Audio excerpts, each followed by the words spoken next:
La paix soit avec vous. Nous avons abordé la dernière fois la confession. Mais qu'est-ce qui fait une bonne confession? Quelles sont les conditions d'une bonne confession? Alors, la première chose, il faut commencer par l'examen de conscience. Comme l'enfant prodigue, savoir rentrer en soi pour se dire comment je vais, qu'est-ce qui ne va pas, est-ce que ça va, est-ce que je donne le meilleur de moi-même. On peut faire l'examen de conscience à la lumière des 10 commandements, à la lumière des 6 commandements de l'Église, à la lumière des béatitudes, mais surtout à la lumière de ce principe. Est-ce que je donne le meilleur de moi-même? Une deuxième condition indispensable pour faire une bonne confession, c'est le repentir.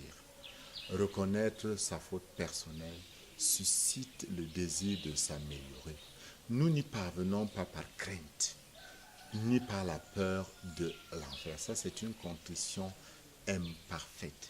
La contrition est parfaite quand je regarde la beauté de l'amour de Dieu pour moi, quand je regarde ce que Dieu fait pour moi, et je me dis, je n'ai pas été à la hauteur. Alors, je veux aller un peu plus loin. Mettons toute notre confiance dans le secours de la bonté et de la tendresse et de la miséricorde de Dieu. Après, il y a ce qu'on appelle la résolution, c'est-à-dire la décision ferme de ne plus commettre le même péché. Mais la décision de ne plus commettre le même péché à l'avenir va avec une autre chose qu'on appelle le ferme propos.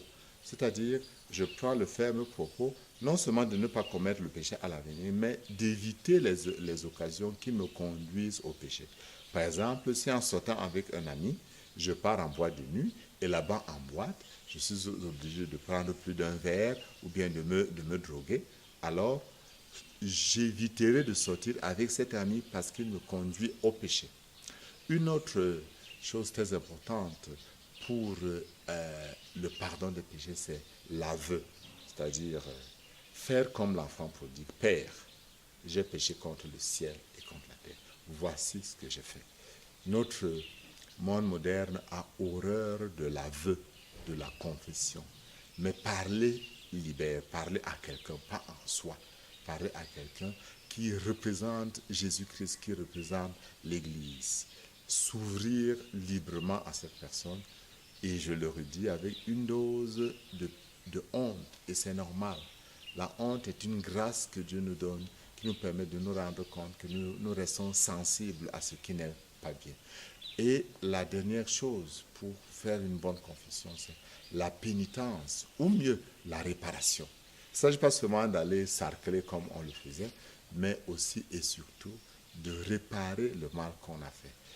Demander pardon à quelqu'un si on a mal parlé de lui, remettre ce qu'on a pris. Il y a une réparation spirituelle quand on ne peut plus réparer physiquement, on peut trouver des solutions pour réparer. Quel péché faut-il confesser? Il faut confesser en réalité tout péché, mais surtout les péchés graves, mais aussi les péchés véniels. Et il est important de se confesser régulièrement. L'Église dit au moins une fois par an, pendant le temps de carême, c'est le moment idéal. Mais moi, je vous suggérerais de vous confesser avant chaque grande fête, c'est-à-dire avant Pâques, avant Noël, avant le 15 août, avant la fête de tous les saints, le 1er novembre. Et à tout moment, quand vous sentez que ça ne va pas. Alors, il y a évidemment des péchés qui sont réservés au pape, comme quand vous portez atteinte à l'Eucharistie, si un prêtre commet un péché qu'on appelle la sollicitation, c'est-à-dire pendant le sacrement de la confession, il pose un acte contre le 6e commandement du décalogue envers la pénitente ou le pénitent. En ce moment, c'est le péché de sollicitation pendant le sacrement. Il n'y a que le Saint-Père lui-même ou un délégué spécial qui l'envoie qui peut confesser ce péché. Il y a aussi des péchés qui sont réservés à l'évêque. Le péché contre l'avortement. Le Saint-Père a demandé à tous les prêtres de pouvoir, dans certaines conditions, en suivant rigoureusement une démarche, de pouvoir le confesser. Mais pendant ce temps de carême, avec joie, disons comme l'enfant prodigue, oui, je me lèverai et j'irai vers Dieu. Et que Dieu bénisse notre Père et du Fils et du Saint-Esprit. Amen.